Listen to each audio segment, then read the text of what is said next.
Part 1. You will hear a man telephoning to ask about a job in a hotel. First, you have some time to look at questions 1 to 4.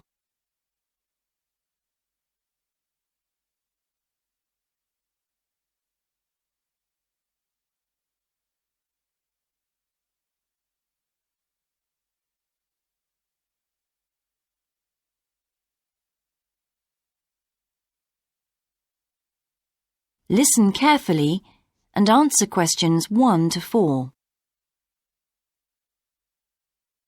Hello, West Bay Hotel. Can I help you? Oh, good morning. I'm ringing about your advertisement in the Evening Gazette. Is that the one for temporary staff? That's right. Yes, I'm afraid the person who's dealing with that isn't in today, but I can give you the main details if you like. Yes, please. Could you tell me what kind of staff you're looking for?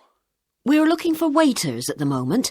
There was one post for a cook, but that's already been taken. Oh, right. What are the hours of work? There are 2 different shifts. There is a day shift from 7 to 2 and a late shift from 4 till 11. And can people choose which one they want to do? Not normally, because everyone would choose the day shift, I suppose.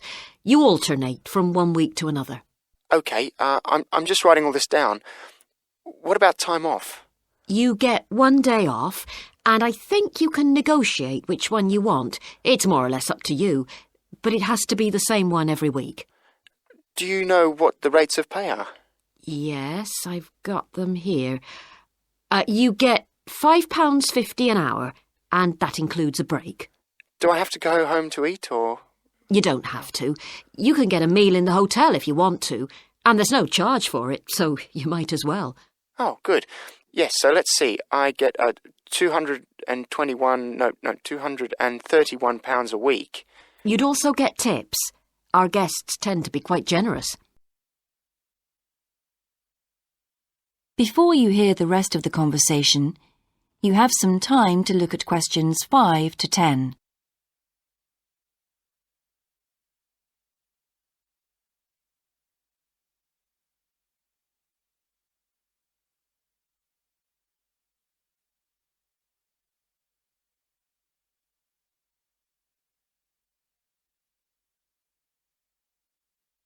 Now listen and answer questions 5 to 10.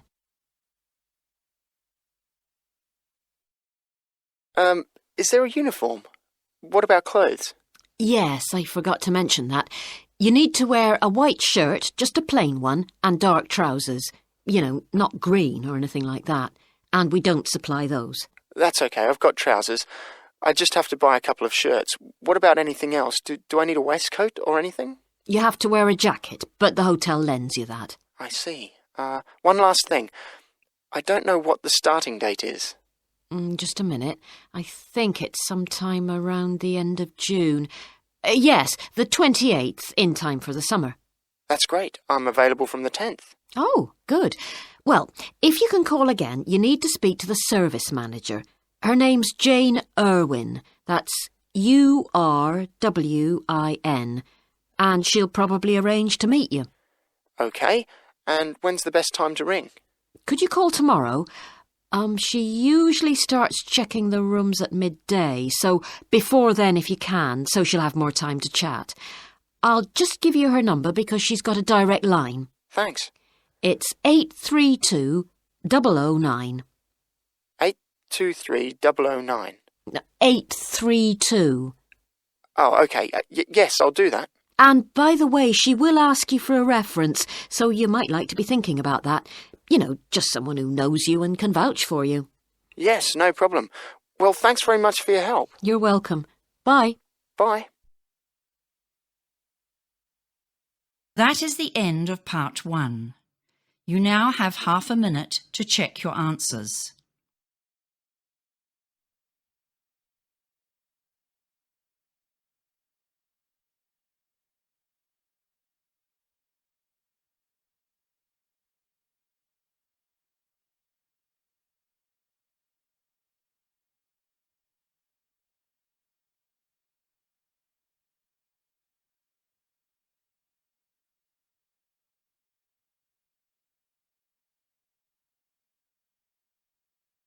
Now turn to Part 2. Part 2.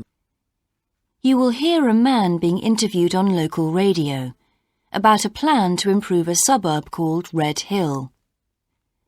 First, you have some time to look at questions 11 to 13.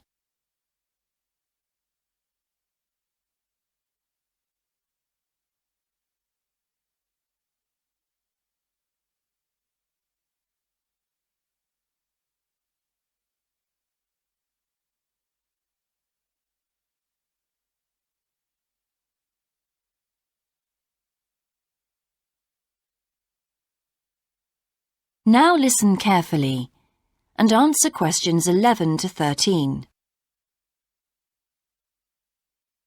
Good morning and welcome again to Your City Today.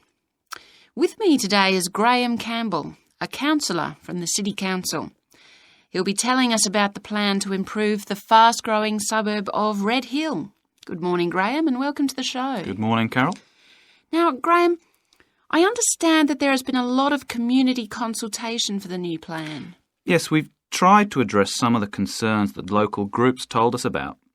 People we've heard from are mainly worried about traffic in the area and in particular the increasing speed of cars near schools. They feel that it's only a matter of time before there's an accident as a lot of children walk to the school. So we're trying to do something about that. Another area of concern is the overhead power lines. These are very old and a lot of people we spoke to asked if something could be done about them.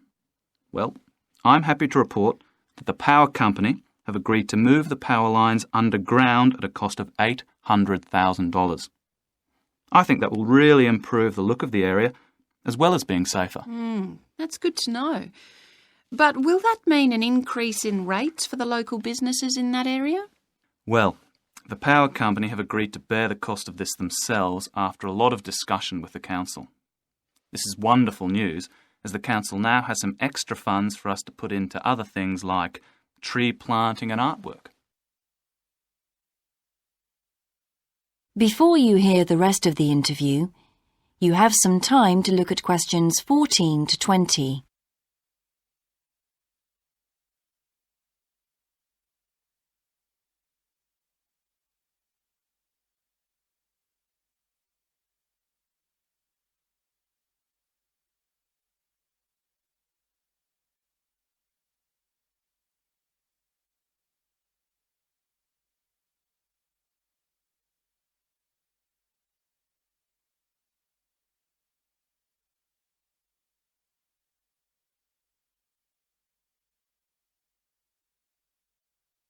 Now listen and answer questions 14 to 20.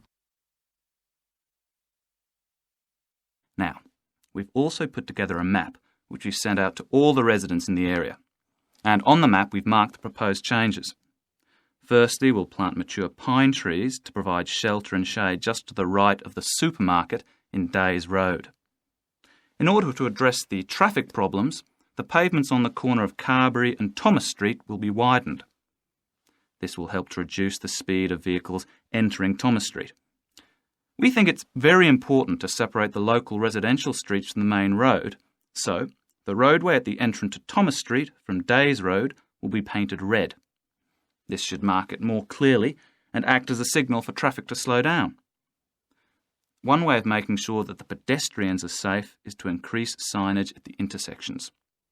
A Keep Clear sign will be erected at the junction of Evelyn Street and Hill Street to enable traffic to exit at all times. Something we're planning to do to help control the flow of traffic in the area is to install traffic lights halfway down Hill Street where it crosses Days Road. Now, we haven't only thought about the cars and traffic, of course. There's also something for the children. We're going to get school children in the area to research a local story, the life of a local sports hero, perhaps. And an artist will incorporate that story into paintings on the wall of a building on the other side of Hill Street from the supermarket. And finally, we've agreed to build a new children's playground, which will be at the other end of Hill Street, close to the intersection with Carberry Street. Wonderful. Now, what's the next stage?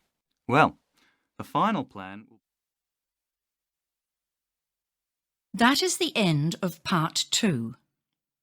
You now have half a minute to check your answers.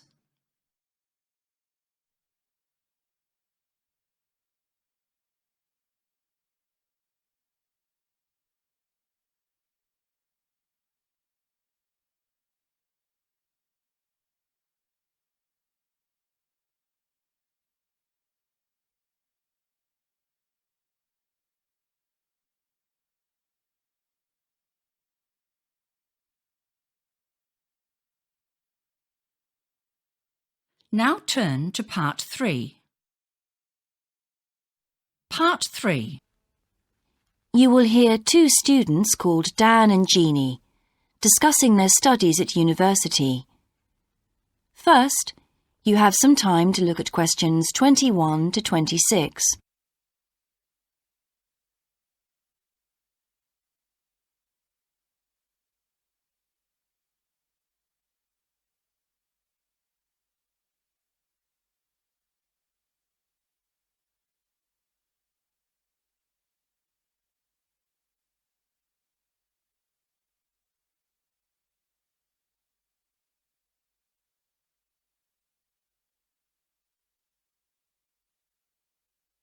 Now listen carefully and answer questions 21 to 26. Hi Jeannie, how's it going? Oh, hello Dan. Pretty well, thanks. Have you managed to get the money for the course yet? Yes, that's all sorted out now, thanks. It took long enough though. It was practically a year ago that I applied to my local council for a grant, and it took them 6 months to turn me down. That's really slow. And I thought I was eligible for government funding, but it seems I was mistaken. So then I asked the boss of the company I used to work for if they would sponsor me, and much to my surprise, he said they'd make a contribution. But what about college grants and scholarships? There must be some you could apply for. Yes, there are, but they're all so small that I decided to leave them until I was desperate. And in fact, I didn't need to apply. My parents had been saying that as I already had a job, I ought to support myself through college. But in the end, they took pity on me, so now I've just about got enough. That's good. So now I can put a bit of effort into meeting people. Haven't had time so far. Any suggestions? What about joining some college clubs? Oh, right. You joined several, didn't you? Yes, I'm in the drama club. It's our first performance next week, so we're rehearsing frantically, and I've got behind with my work. But it's worth it. I'm hoping to be in the spring production too. I've never liked acting. Are you doing anything else? I enjoyed singing when I was at school, so I joined a group when I came to college. I don't think the conductor stretches us enough, though, so I'll give up after the next concert. And I also joined the debating society. It's fun, but with all the rehearsing I'm doing, something has to go, and I'm afraid that's the one. Do you do any sports? Yes, I'm in one of the hockey teams. I'm not very good, but I'd really miss it if I stopped. I decided to try tennis when I came to college, and I'm finding it pretty tough going. I'm simply not fit enough. Nor me. I think I'll give that a miss. I'm hoping it'll help me to build up my stamina, but it'll probably be a long haul. Good luck. Thanks. How are you finding the course? I wish we had more seminars. What? I'd have thought we had more than enough already. All those people saying clever things that I could never think of. It's quite interesting, but I wonder if I'm clever enough to be doing this course. I find it helpful to listen to the other people. I like the way we're exploring the subject and working towards getting insight into it. How do you get on with your tutor? I don't think I'm on the same wavelength as mine, so I feel I'm not getting anything out of the tutorials. It would be more productive to read a book instead. Oh, mine's very demanding. She gives me lots of feedback and advice, so I've got much better at writing essays. And she's helping me plan my revision for the end-of-year exams. Do tell me, I always struggle with revision. Before you hear the rest of the discussion, you have some time to look at questions 27 to 30.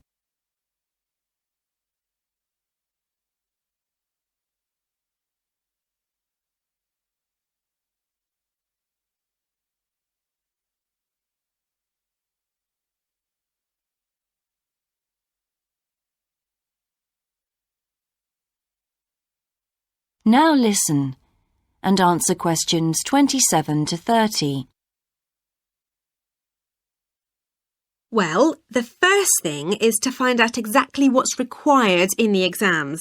Would it help to get hold of some past papers? Yes, they'll help to make it clear. Right, I'll do that. Then what?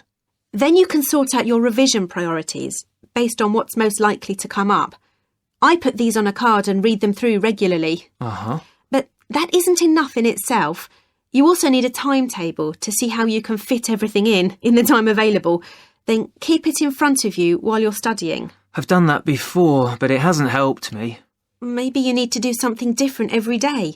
So if you break down your revision into small tasks and allocate them to specific days, there's more incentive to tackle them. With big topics, you're more likely to put off starting. Good idea. And as I revise each topic, I write a single paragraph about it. Then later I can read it through quickly and it helps fix things in my mind. Oh, that's brilliant. I also write answers to questions for the exam practice. It's hard to make myself do it, though. Well, I'll try. Thanks a lot, Jeannie. That's a great help. No problem. See you around. Bye. That is the end of part 3. You now have half a minute to check your answers.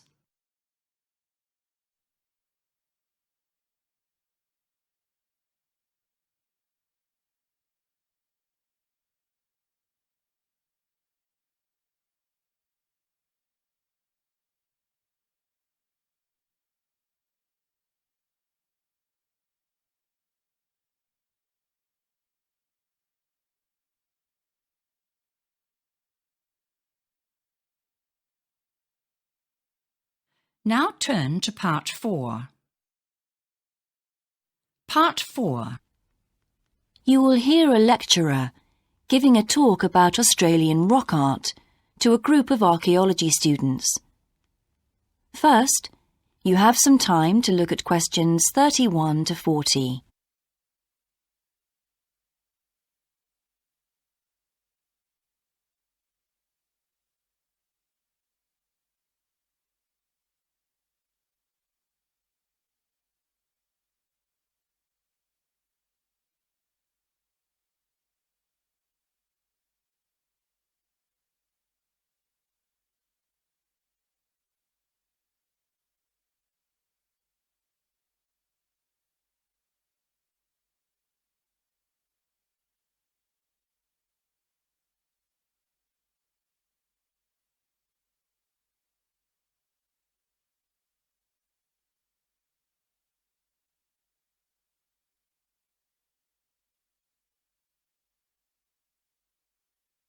Now listen carefully and answer questions 31 to 40.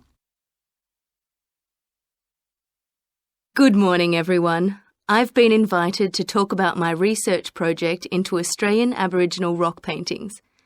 The Australian Aborigines have recorded both real and symbolic images of their time on rock walls for many thousands of years. Throughout the long history of this tradition, new images have appeared and new painting styles have developed. And these characteristics can be used to categorise the different artistic styles. Among these are what we call the dynamic, yam, and modern styles of painting. One of the most significant characteristics of the different styles is the way that humans are depicted in the paintings. The more recent paintings show people in static poses, but the first human images to dominate rock art paintings over 8,000 years ago were full of movement. These paintings showed people hunting and cooking food, and so they were given the name dynamic to reflect this energy. It's quite amazing considering they were painted in such a simple stick-like form. In the Yam period, there was a movement away from stick figures to a more naturalistic shape. However, they didn't go as far as the modern style, which is known as X-ray because it actually makes a feature of the internal skeleton as well as the organs of animals and humans. The Yam style of painting got its name from the fact that it featured much curvier figures that actually resemble the vegetable called a yam, which is similar to a sweet potato. The modern paintings are interesting because they include paintings at the time of the first contact with European settlers. Aborigines managed to convey the idea of the settlers' clothing by simply painting the Europeans without any hands, indicating the habit of standing with their hands in their pockets. Size is another characteristic. The more recent images tend to be life-size or even larger, but the dynamic figures are painted in miniature. Aboriginal rock art also records the environmental changes that occurred over thousands of years. For example, we know from the dynamic paintings that over 8,000 years ago, Aborigines would have rarely eaten fish and sea levels were much lower at this time. In fact, fish didn't start to appear in paintings until the Yam period, along with shells and other marine images. The paintings of the Yam tradition also suggest that during this time, the Aborigines moved away from animals as their main food source and began including vegetables in their diet, as these feature prominently. Freshwater creatures didn't appear in the paintings until the modern period from 4,000 years ago.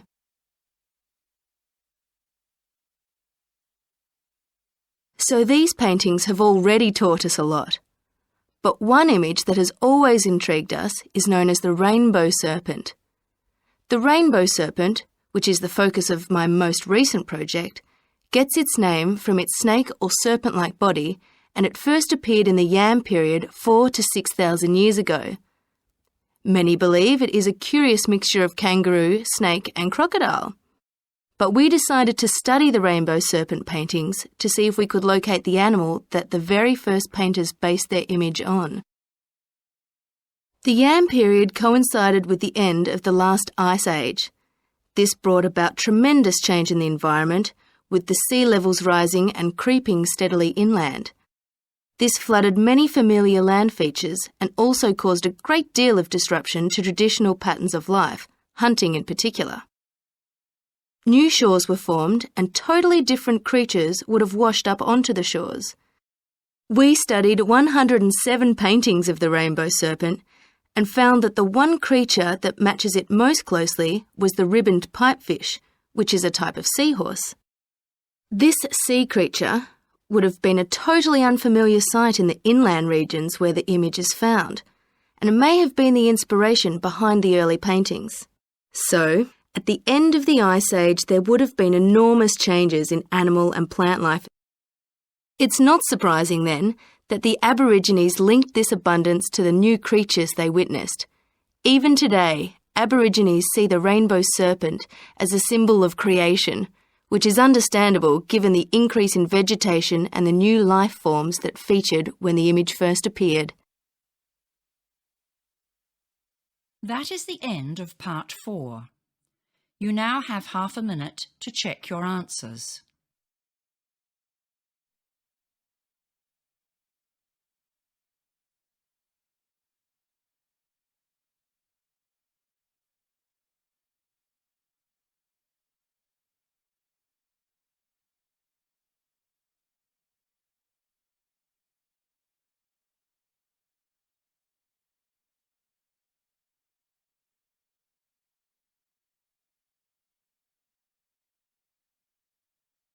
That is the end of the listening test.